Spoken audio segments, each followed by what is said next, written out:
Right guys, before we get started, just want to give a huge shout out to your boy Lloyds for letting me use his wall stacking technique. You guys really need to check out his channel.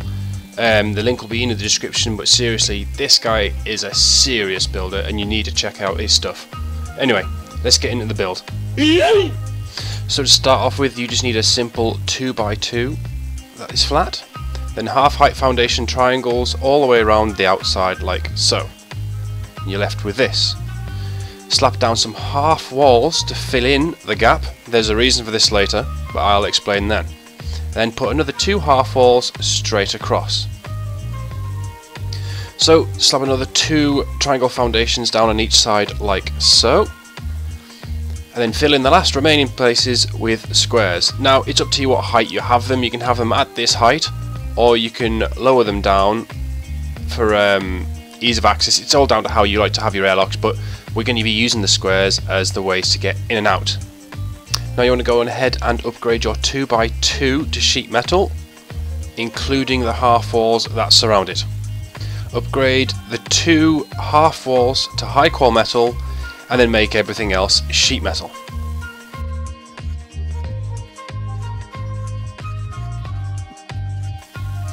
So now what you want to do is twig yourself up a nice U shape around, like so, and it actually lets me.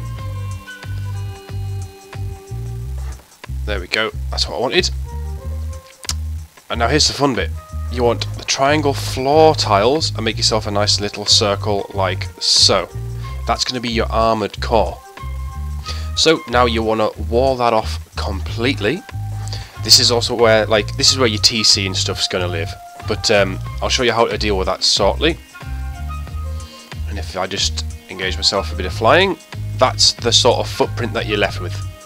So now you want 2 drop boxes. This is the only kind of blueprint you really need, but this is what makes it so good. You have an out and an in, wall that off, put a door frame there. You can use a garage door, or if you really want, you can just put down a straightforward tin door. It doesn't really matter. I like the garage doors just because it's that little bit extra protection. There you go. This is the trick that Lloyd's taught me, and it's absolutely genius. So we want to slap ourselves down the TC in here. I mean, you can do this a lot sooner. I'm just sort of showing you roughly how to throw things together. Stick yourself a bag in, because obviously you're going to be needing that for spawning in. And then there you go, stick some shelves down, or this is where your boxes are. You don't want to leave all of your loot in here. It's more just for the stuff you want to protect the most, but you can if you want.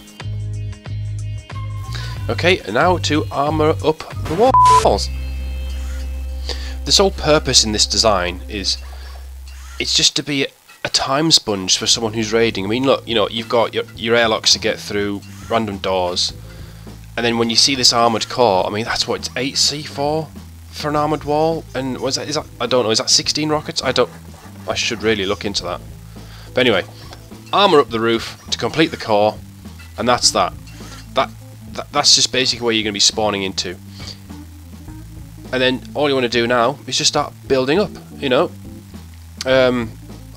we go. This is how I like to use the square pieces as my airlock. So it's almost like a 1x1 with the triangle foundation. So you've got your... That's the kind of setup I like to have. So one opens in, the other opens out. The same trick that I showed you in my last video. Just like so. Stick a nice little shop front down so you can see if anyone's camping, or if you want to be a role player and trade, it's even better. And then just finish that off with a few half walls. You want it all to look the same height. That's the way I like to. You don't have to, but you're essentially, from here, you're just going to be building the outside up. So you'll have like a general living quarters around the outside of the core, and moving around the base, you can honeycomb the living daylights out of it if you really want to and go out another layer. But this is what I like to use as sort of the more usable loot room. So like your components, your general resources, yada yada yada. I'm just going to put these down here so I can stand on it to make life easier. But again, it's all out of sheet metal. You can do it out of stone if you want. It's just not as strong. I actually don't see the point in having a stone base anymore, because sheet metal is so strong. So there we go. Up the 2x2. Now we just need to make the core again. Sheet metal that up as well. You know, this is all going to be fairly nicely protected as well. And you know, you can stick 2 sets of shelves in here. And let's see, can we get the level 3 workbench in as well? I think we can. Only reason why I'm showing the level 3 workbench is it is a fair bit bigger than the level 1 and 2. There you go, it all fits. And then roof that off completely. I mean, you know, the rest of it's pretty much self-explanatory. You know, if you struggled with anything or need any more help or advice, just please, you know, feel free to leave a comment. I try my best to respond to all the comments that I can. The one last final trick that I like to do with this base is a tiny little bit of roof stacking, because I know that there are still some hardcore people out there that love to go top down. Now, while it may not be the best, it's still that extra bit of rocket or C4 sponge. You can't put a roof section here because of stability, but what you can do, once I sheet metal all of this up, amazingly it still lets me do this. I do not know why, but it's a nice, again, it just gives it that bit more strength. You can use a half wall to block it off, but I prefer just stick some full walls down.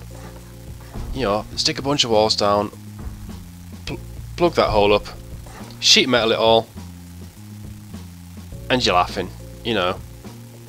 You can't put like a roof tile directly on top of it, but I'll show you how to seal it up in 2 seconds. So let me just sheet metal all of this up. Now I'll just quickly throw the rest of this part up just in twig, just for speed. I don't like the videos to be too long. I mean, I haven't shown you where to put things like furnaces, beds, bags, general living stuff, because, you know, I'm allowing you to sort of like deck it out how you want. There's no point in building a house or somewhere and showing them exactly how to decorate it. There's a lot of space with this base, so you can just go nuts. But there you go, look, it's completely sealed. So anyone coming, unless they've seen this video or Lloyd's or similar, you're not really going to see it, are you? It just looks like a standard honeycombed 2x2. Anyway, thanks for watching. I hope you enjoyed this as much as my top 3 starter bases. And yeah, don't forget to check out Lloyd's channel, and I shall catch you all next time. If you've got any suggestions, feel free to leave them in the comments and I'll see what I can do. Yeet!